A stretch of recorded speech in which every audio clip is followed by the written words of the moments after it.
नमस्कार मित्रांनो, मी आर के आणि आपल्या चॅनलमध्ये आपलं स्वागत आहे. तर मित्रांनो, कधीचा एक विषय माझ्या डोक्यात पेंडिंग होता. तर मी आज तो विषय काय आहे ते सविस्तर सांगणार आहे व्हिडिओमध्ये. व्हिडिओ पूर्ण पहा. व्हिडिओ खूप महत्त्वाचा होणार आहे आणि खूप मोलाचं मार्गदर्शन करणार आहे, जेणेकरून तुम्हालाही फायदा होईल. डेअरी व्यवसायासंदर्भात विषय आहे. मित्रांनो, बरेच तरुण आहेत की ते डेअरी व्यवसायाकडे वळू पाहत आहेत.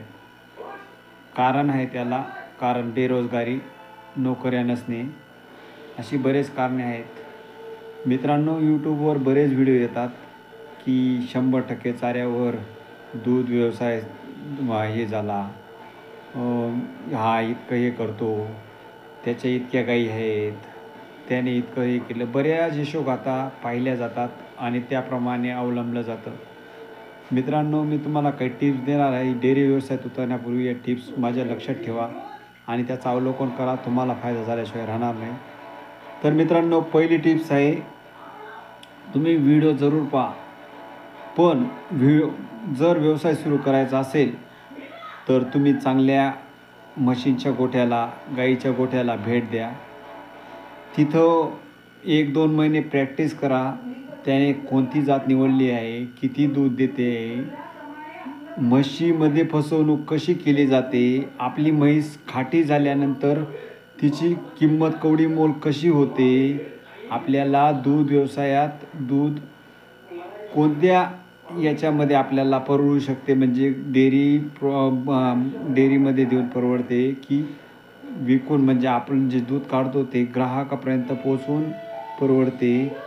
त्यातल्या त्यात आपल्या घरात आपण एक व्यक्ती आहोत आणि आपल्या पाठीमागे जर कोणी करणारं नसेल तर तो आपल्याला परवडतो का? कामगार ठेवून आपल्याला हे करतं का? हे मुलाखती जे घेतात ना मित्रांनो, त्यांनी फक्त काही निवडक प्रश्न, त्याने आपला व्यवसाय कसा उभा केला, त्याला किती फायदा आहे, त्याचे काही, म्हणजे तो बिल्डिंगवर काम करतो आहे का, तो काय, म्हणजे जो तो व्हिडिओ बनवतो आहे ना, तो असा नेमके प्रश्न विचारतो, जेणेकरून तरुण त्यात आकर्षिले जातात आणि दूधधंद्यात डायरेक्ट उडी घेतात.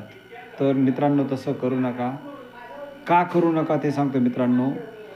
म्हैस घेताना जर आपण 5 म्हशी 10 म्हशीपासून सुरुवात केली आणि जर आपण त्याच्यात 1-2 म्हशींमध्ये जर फसून गेलो तर आपल्याला ती सर्व नफ्याचं जे गणित असतं ना, ते त्या 2 म्हशींमध्ये अडकून राहून जातं. मित्रांनो, व्यवसाय जरूर करा. तर असे मी बरेच व्यवसाय पाहिलेले आहेत की ते सुरू होऊन लगेच डबघाईला गेलेले आहेत, म्हणजे जेणेकरून त्यांचा व्यवसाय हा काही, म्हणजे एखाद्या वर्षानंतर त्यांना लॉसमध्ये जाऊन त्यांना त्या म्हशी कवडीमोल भावाने विकाव्या लागल्या आहेत, त्यांना गाई विकाव्या लागल्या आहेत. त्याच्यामुळे यांना पूर्ण अभ्यास, पूर्ण नियोजन करा. कमीत कमी 2 म्हशींपासून सुरुवात करा.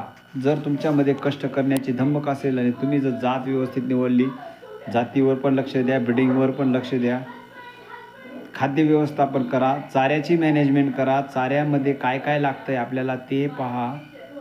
मी तुम्हाला सांगतो मित्रांनो, मीही या व्यवसायाकडे वळालो होतो. माझ्याकडे गावठी गाई होत्या. मी एक म्हैस घेतली.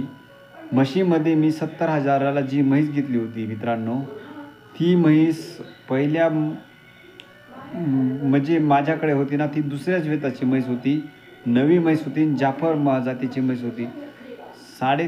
म्हणजे 4-4 लिटरची भाषा करून म्हैस आणली होती. तिने माझ्याकडे 3.5 लिटर दूध दिले.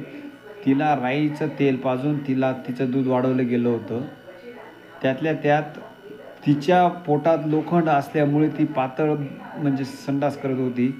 मी त्या वेताला मी कशी वसूल केली आणि मी काय केली आणि कवडीमोल भावाने कशी विकली हे मी तुम्हाला आता सांगू शकत नाही. पण मित्रांनो, एक निश्चित जरूर लक्ष ठेवा की जी मुलाखत घेतलेली आहे ना, त्याच्यापेक्षा आपण स्वतः जो अनुभव घेतो ना, तो फार वेगळा असतो आणि जी मुलाखत आपण ऐकतो ना, ती फार वेगळी असतो. म्हणजे डोळ्याने पाहिले आणि कानाने ऐकले, याच्यावर डोळ्याने जे पाहिलं आपण जे करतो ना त्याला महत्त्व आहे आणि जे कानाने ऐकतो ना त्याला महत्त्व नाही मित्रांनो. जे ते रिअल असतं आणि फेक ते फेक असतं. त्याच्यामुळे आहे ना मित्रांनो, स्टोऱ्या खऱ्या आहेत 100% खात्री देतो मी. त्यांनी त्याच्यात यश संपादन केलेलं हे पण मला कळतं आहे.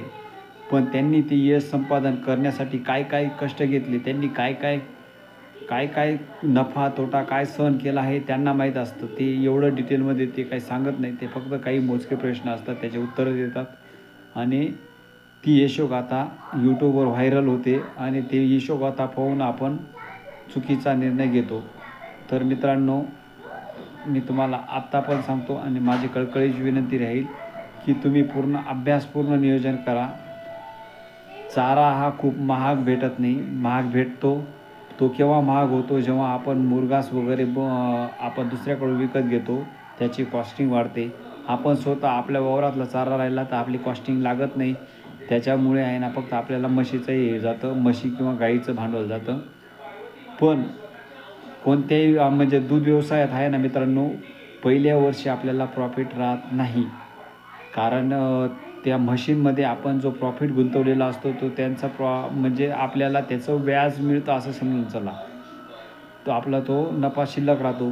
तो नफाही कसा शिल्लक राहतो मित्रांनो, आपण म्हशीला जर कधी जी पद्धतीने घेतली म्हणजे 1.5 लाखाची घेतली आणि तिच्या अंगावर जे मांस आहे ते 3 महिन्याची गाभण राहिली तर तिची किंमत राहते, नाही तर अन्यथा तिची किंमत होत नाही. गाईचं पण तसंच आहे मित्रांनो. हे गोरक्षक जेव्हापासून रस्त्यावर उतरले ना मित्रांनो, गाईची किंमत कवडीमोल झालेली आहे. गावठी गाईंना तर आज कोणीही बाजारात विचारत नाही. ज्यांना जाणीव आहे दुधाची ते गावठी गाय घेऊन जातात त्यांच्या घरापुरती. ती एकीलाच सांभाळतात आणि तिचं दूध काढून आपला परिवार प्रपंच भागवतात. पण बाकीच्या त्याच्यामुळे त्या बाकीच्या अदर गायी आहेत ना त्यांचा पण हे लॉस होतो. कारण आहे ना मित्रांनो, ज्या जर्सी गाई आहेत त्या जर्सी गाईचं एक वेळेस लागल्या नाही ना तर तिची कवडीमोल किंमत होते. जी आपण 1.25 लाखाला आणलेली असते ती जर लागली नाही तर तिची किंमत फार कमी होऊन जाते मित्रांनो. त्याच्यामुळे विचारपूर्वक निर्णय घ्या. 100% करा, 100% फायदाच आहे. त्याबद्दल मी माझं दुमत नाही. मी एक शेतकरीचं लेकरू आहे. तुमच्याशी माझा जो अनुभव आहे तो शेअर करतो आहे. आणि तुम्हाला जर कधी हा व्हिडिओ जर आवडला असेल तर कमेंटमध्ये मला नक्की सांगा की तुम्हाला दूध व्यवसाय सुरू करायचा आहे का नाही, तर मी तुम्हाला मार्गदर्शन जरूर करेल. धन्यवाद.